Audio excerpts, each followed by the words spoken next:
ప్రజా తెలంగాణ న్యూస్ కి స్వాగతం. నేను మీ శైలజా శ్రీ.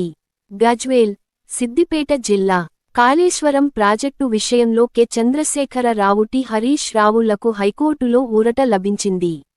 ఈ సందర్భంగా బీఆర్ఎస్ జిల్లా నాయకుడు ఎన్.సి. సంతోష్ హర్షం వ్యక్తం చేస్తూ, ఇది కేవలం పార్టీ విజయమే కాకుండా తెలంగాణ ప్రజల విజయమని పేర్కొన్నారు. జస్టిస్ పి.సి. ఘోష్ కమిషన్ నివేదికపై స్పందించిన హైకోర్టు, ఆ నివేదిక ఆధారంగా ఎలాంటి తదుపరి చర్యలు తీసుకోవద్దని ఆదేశాలు జారీ చేసింది. కమిషన్ తన విచారణలో కనీస నిబంధనలు పాటించలేదని ఆయన విమర్శించారు.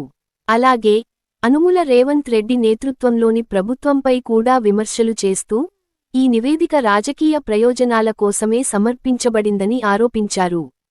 కాళేశ్వరం ప్రాజెక్టుపై జరుగుతున్న అసత్య ప్రచారాలను ప్రజలు గమనిస్తున్నారని ఆయన తెలిపారు. తెలంగాణ రాష్ట్ర ప్రజలు కూడా ఖచ్చితంగా ఆలోచించే ఆవశ్యకత ఏర్పడింది. ఎందుకంటే కాంగ్రెస్ ప్రభుత్వం తెలంగాణ రాష్ట్రంలో ఏర్పడినప్పటి నుంచి కూడా గత 2.5 సంవత్సరాల నుంచి కూడా ప్రజా సమస్యలపై పోరాడే ప్రత్యర్థులను ఏ విధంగా అరికట్టాలనే ఆలోచనతోని ఇప్పటి వరకు ఎన్నో కమిషన్లు వేసింది.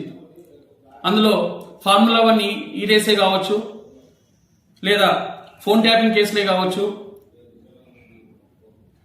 తెలంగాణ రాష్ట్రానికి వరప్రదాయిని ప్రతిష్టాత్మకంగా చేపట్టిన కాళేశ్వరంపై కూడా జస్టిస్ పి.సి. ఘోష్ అనే కమిటీని వేసి గత 2 సంవత్సరాల నుంచి కూడా కాళేశ్వరం కూలేశ్వరం అని పలికిన ఈ రేవంత్ రెడ్డి గారు ఈరోజు హైకోర్టు తీర్పు నిజంగా కాంగ్రెస్ ప్రభుత్వానికి చెంపపెట్టు లాంటిది.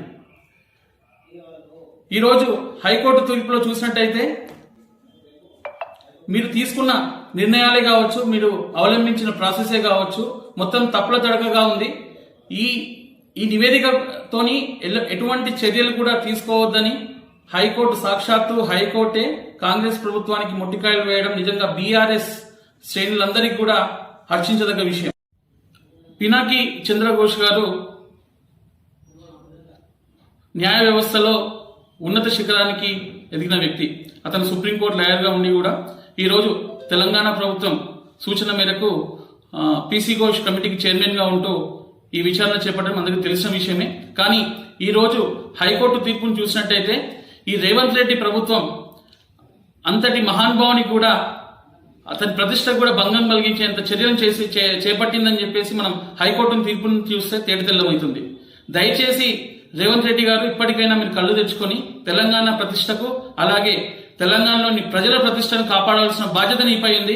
అనవసరమైన పొడుగు మాటలు మాట్లాడి, అవసరం లేని మాటలు మాట్లాడి తెలంగాణ ప్రతిష్టను అలాగే ఇలా కాలయాపన చేయొద్దని చెప్పేసి ఈ సందర్భంగా తెలియజేస్తున్నాను.